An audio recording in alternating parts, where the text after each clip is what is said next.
Bun găsit, stimați utilizatori ai portalului de știri nordnews.md.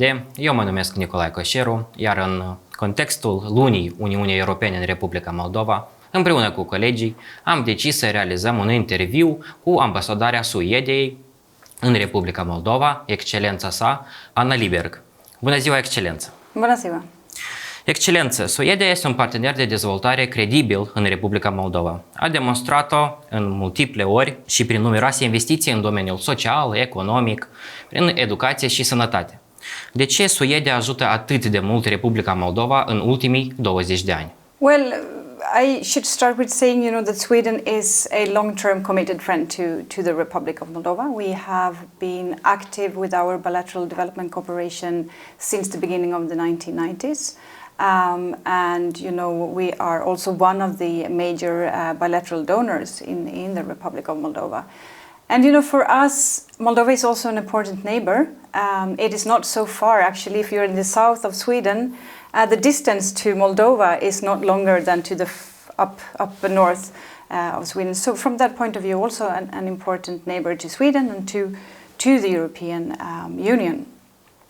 And from a more general point of view, Sweden has committed to set aside 1% of its GDP to development cooperation. And this we do, mainly for the reason that we think it's right to be able to support and to be a part of contributing to the possibility for people to increase their possibilities for better life and better livelihoods. Ne puteți spune cât a investit Stockholmul pentru bunăstarea cetățenilor din Republica Moldova? Well, yes, and as I said, Moldova is one of the priority countries for Sweden in the development cooperation, and yearly we set aside around 15 million euros, and that is what we've done for a number of years now. We are mainly active in 3 areas where we are focusing on supporting reforms. Reforms that also are related to the association agreement with the European Union. And these 3 areas are rule of law, democracy and human rights. Another area is the development of market economy and strengthening the economic ties to the European Union. And another area is environment, fighting climate change and also strengthen the resilience for environmental impacts and environmental change.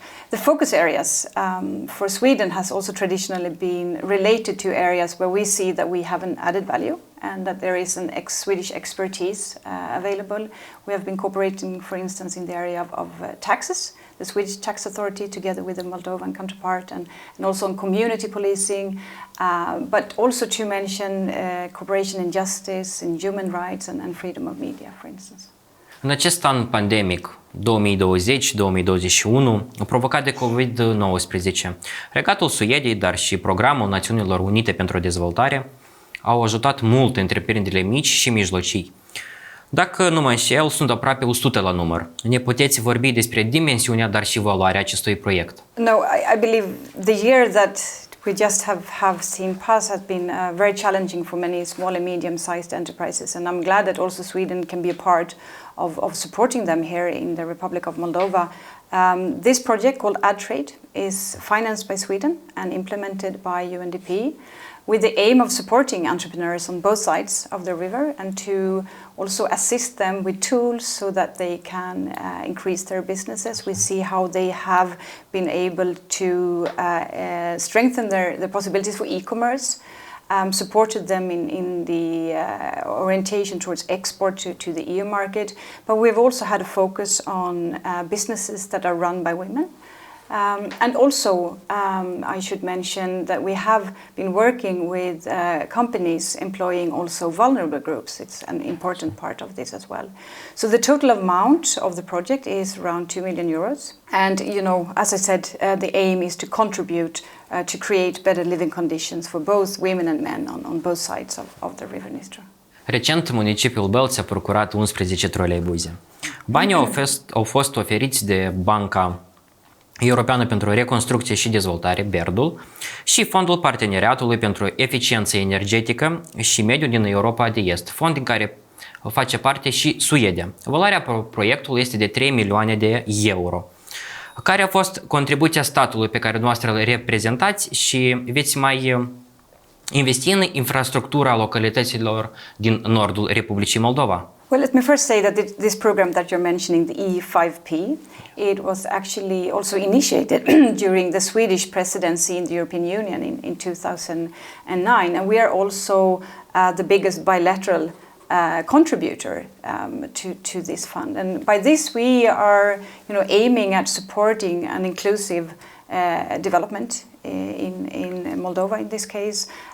Here we also see that local public authorities has an important role to play, because also infrastructure is an important part when we also increase the quality of people's lives. And for Moldova, Sweden has contributed with 6 million euros to the E5P projects, but also for this specific project with the 11 trolley buses, we also contributed with a grant of 1.1 million euros for technical assistance. But I should also add that I visited Bels only a week ago, and at this point I also had the opportunity to see these buses, modern, energy efficient, environmentally friendly, with also these low floors that really increases the access for the citizens in the suburbs of Bels to reach the city center.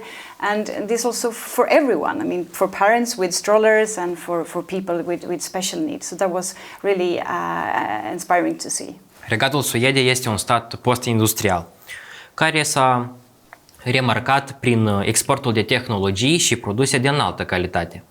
Care a fost cheia succesului? Pentru că cunoaștem foarte bine că Suedia s-a confruntat cu destule obstacole, unul dintre care este valurile de emigrare a cetățenilor. Yes, you're right.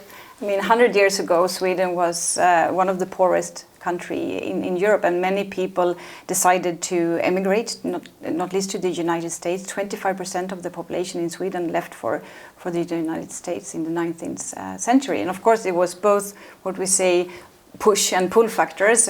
People saw a lack of opportunities in Sweden and greater possibilities in the United States. But then how we went from this situation in the more poor circumstances to where we are today, I would say there are many factors, of course.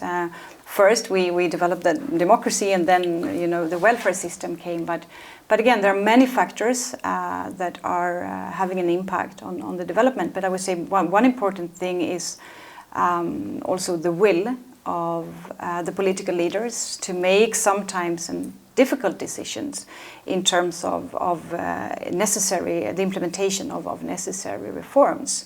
And that we see, the importance of reforms, for instance, in justice system, and also, to see a sustainable development of a country, we need a vibrant civil society, we need pluralism and freedom of media. So there are, of course, many important steps that needs to be taken. În Republica Moldova se vorbește tot mai mult despre politica descentralizării. Cum stau lucrurile în Suedia?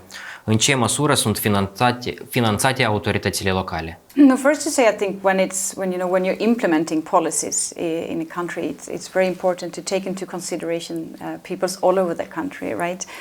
Not just the big cities, and that we see also it's a challenge in Sweden. It's a big country. And the population is unevenly spread out, so it's surely a challenge. Also, the fact that we see that people are moving to the bigger cities and urbanization that is going on, would also put challenges to the possibilities to have an equal distribution of resources, but also of government services, because we know that many of these things like infrastructure and communications and this access to government services, they are also factors for creating good quality living standards. In Sweden there is a system today where the municipalities with bigger cities and larger incomes, they share some of their parts with other municipalities. So this is a way for the state to make the distribution of resources more equal and to sort of strengthen the equality between the regions and municipalities. Pe 27 iunie se împlinesc 7 ani de la semnarea acordului de asociere dintre Republica Moldova și Uniunea Europeană. Deseori am auzit la Chișinău că acest acord a fost implementat cu succes în proporție de 60%, apoi 80%, în fine 90%. Se produce impresia că mâine urmează să depunem cererea de preaderare.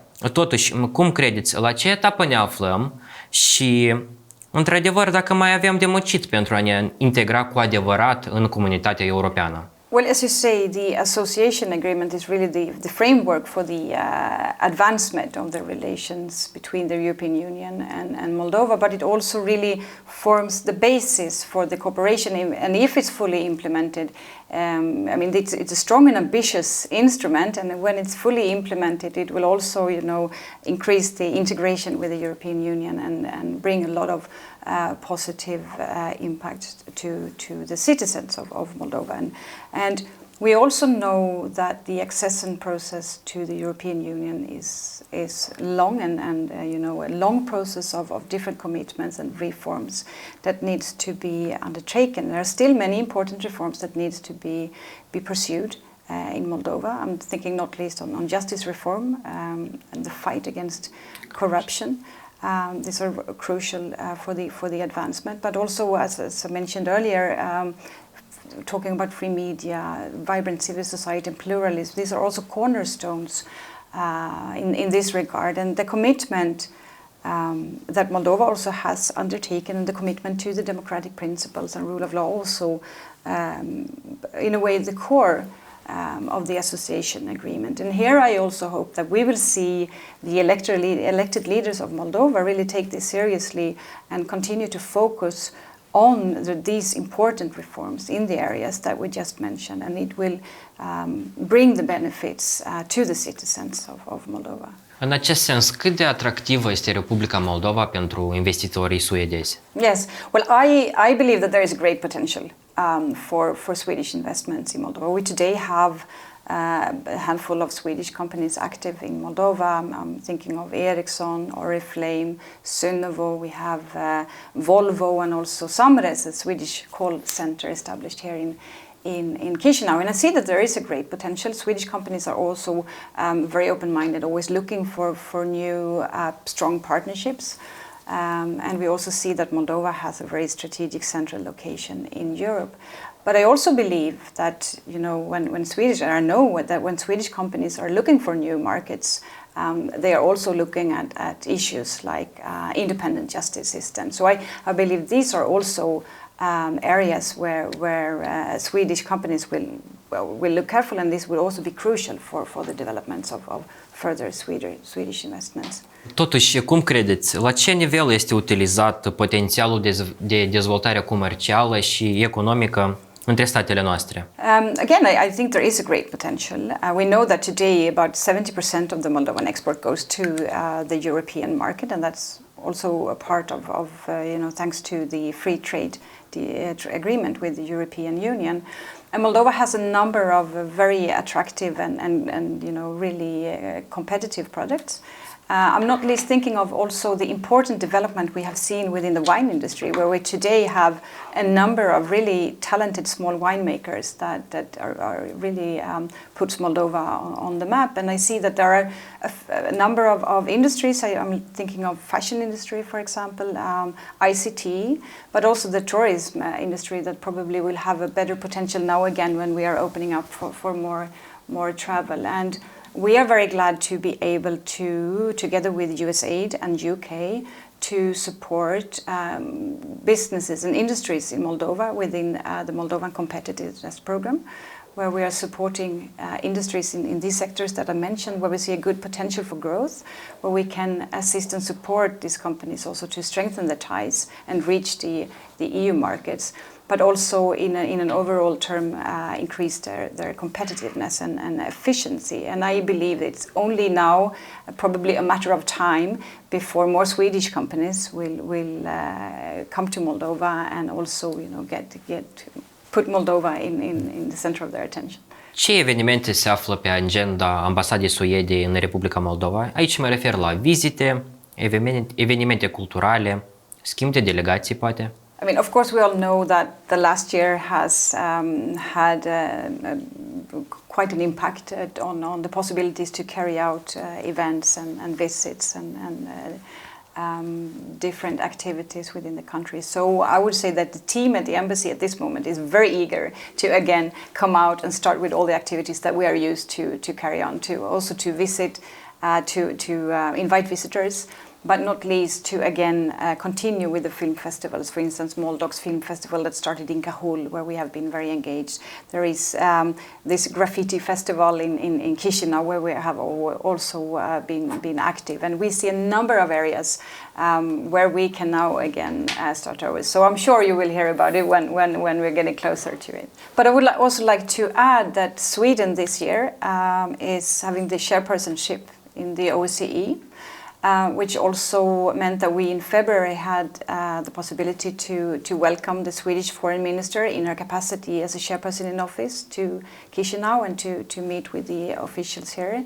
And this, of course, will also be in our focus this year for activities and engagement that we are carrying out. Excelență, ați reușit să vizitați locurile de la Teghina, care amintesc de aflarea acolo între 1709 și 1711 a regelui suedez Carol al XII-lea. Yes, of course, more than once. I mean, this is an important historic place, not only for Sweden, but for our common history and bilateral ties, strong bilateral ties we have now. We can see it for a long time, and also, I mean, it's an interesting place from the point of view that actually this is where Sweden was ruled for many years, and also, you know, visitors coming here are very interested to see these places. Excelență, eu vă mulțumesc frumos pentru acest interviu, dar și pentru tot ceea ce faceți în dezvoltarea relațiilor dintre Republica Moldova și Suedia. Thank you very much. Stimați utilizatori ai portalului de știri nordnews.md, eu vă mulțumesc pentru atenție. Pe curând!